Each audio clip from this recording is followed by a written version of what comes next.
আপনারা কাকে সাপোর্ট করছেন এটা হচ্ছে আপনাদের বিষয়। আপনারা কি ওদেরকে সাপোর্ট করছেন, তরুণ প্রজন্মের যারা আইডল আমরা ভাবি তাদেরকে সাপোর্ট করছেন, নাকি সাইদকে সাপোর্ট করছেন? বন্ধুরা, আমি ব্যারিস্টার সুমনকে বয়কট করলাম। আজকে আপনাদেরকে একটা ভিডিও দেখাবো, যেটা হচ্ছে আমাদের এই আন্দোলনে বোঝা গেছে যে আমি বা আমরা যে মানুষগুলোকে আইডল ভাবি তারা আসলে আমাদের পক্ষে আছে তো, তারা কি আমাদের ছাত্রদের পক্ষে আছে তো? যে ব্যারিস্টার সুমনের জন্য আমরা হচ্ছে পোস্ট করতাম নির্বাচনে জয় করার জন্য, সেই তরুণ প্রজন্মের ব্যারিস্টার সুমন যাকে আমরা আইডল ভাবতাম, সেই ব্যারিস্টার সুমন কি বলছে আজকে, এটা শুনলে আমার মনে হয় আপনারা বুঝতে পারবেন আমরা আসলে কাদেরকে সাপোর্ট করছি। এখন আমি ভিডিওটা ছাড়ছি। যারা আজকে এত বড় ক্ষতি করছে, বিটিভি জ্বালাই দিছে, এরা মেট্রো রেল জ্বালাই দিছে, এরা চান্স পাইলে পদ্মা সেতু ভেঙে দিত, শুধু চান্স পায় নাই। বঙ্গবন্ধু কন্যার কাছে ক্ষমতা ভুল শুদ্ধ থাকলেও উনার কাছে ক্ষমতা নিরাপদ, আর এদের কাছে ক্ষমতা গেলে কি হবে এইটার নমুনা আপনারা অল্প দিনের মধ্যে, এই 2-3 দিনের মধ্যে দেখছেন। বন্ধুরা, শুনতে পারলেন তো আসলে উনি আসলে কি বোঝাতে চাচ্ছে। উনি কি বোঝাতে চাচ্ছে আপনারা বুঝতে পেরেছেন আশা করি। আপনাদের চোখে আঙ্গুল দিয়ে দেখিয়ে দিব যে আসলে কি হচ্ছে দেশে এবং আমরা কাকে আইডল মানতেছি। শুনি সবটা। এইবার এই পরিস্থিতিতে প্রমাণিত হয়েছে যে অধিকার 18 সালে মাননীয় প্রধানমন্ত্রী ছেড়ে দিয়েছিলেন, যেটা গেজেট করে বাতিল করা হয়েছিল, আপনারা এই অধিকার কেউ কেউ ফিরাই আনতে গিয়া আজকে এত বড় একটা দুর্ঘটনার পতিত হইল।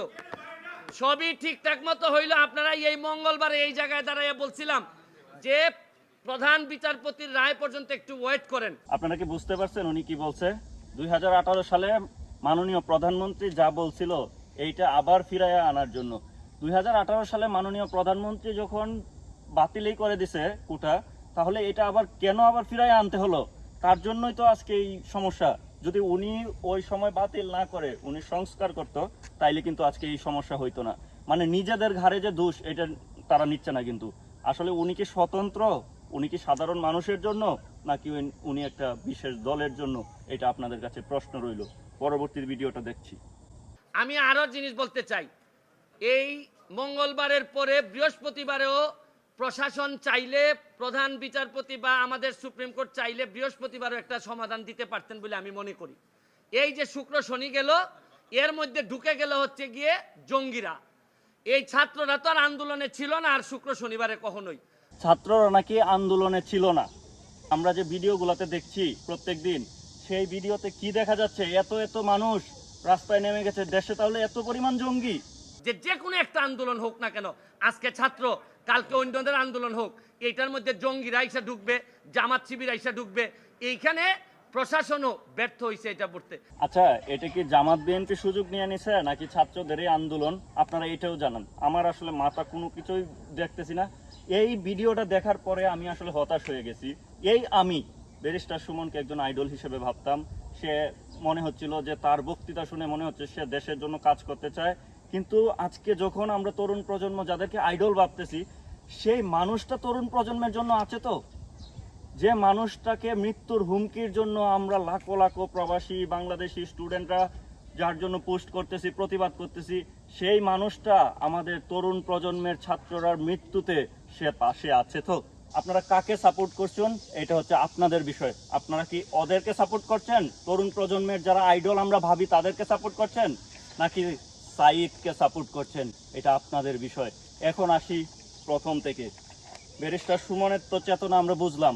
যাকে আমরা আইডল ভাবি, যার মতো আমরা হইতে চাই, সে আসলে কি আমাদেরকে নিয়ে ভাবছে? সে কি আসলে আমাদের পক্ষে আছে?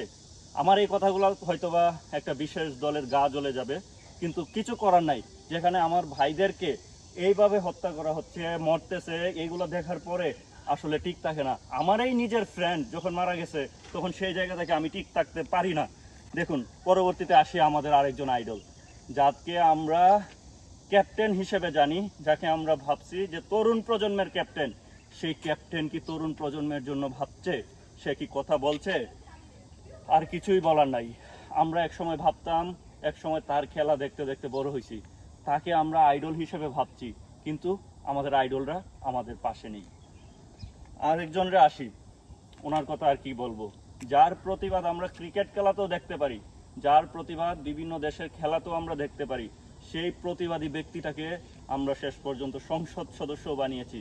সেই প্রতিবাদী ব্যক্তি কি আমাদের জন্য প্রতিবাদ করছে, নিজের দেশের জন্য প্রতিবাদ করছে, এটা হচ্ছে আপনাদের কাছে প্রশ্ন রইল বন্ধুরা, আপনারা কাকে সাপোর্ট করবেন? আপনারা কি আমার ভাই সাইদকে সাপোর্ট করবেন, নাকি আপনারা যাদেরকে আমরা আইডল ভেবে এসেছি তাদেরকে সাপোর্ট করবেন? আমি আজকে একটা ভোটাভুটি করতে চাই বন্ধুরা। আমার চ্যানেলে এখন 61,000-এর মতো সাবস্ক্রাইবার আছে। যদি আপনারা সাইদকে ভালোবেসে থাকেন আপনারা সাবস্ক্রাইব করে দিবেন, আর আপনারা যদি ওদেরকে ভালোবাসে থাকেন আনসাবস্ক্রাইব করে দিবেন। আমি চাই আমার চ্যানেলে 60,000 সাবস্ক্রাইবার থেকে যদি 30,000ও ওই রকম আমাদের আইডলদের সাবস্ক্রাইবার থাকে তাহলে আপনারা হচ্ছে চলে যান। আমার এরকম ফলোয়ারের দরকার নাই। যদি সাইদকে ভালোবাসেন সাবস্ক্রাইব করুন, আর যদি সাইদকে না ভালোবাসেন, যদি ওদেরকে ভালোবাসেন আনসাবস্ক্রাইব করেন। আমি চ্যানেলেই চালাবো না। আমার যদি চ্যানেলে জিরো হয়ে যায় আমি চ্যানেলও চালাবো না। আজকে আমার আর বলার মতো কোনো ভাষা নাই।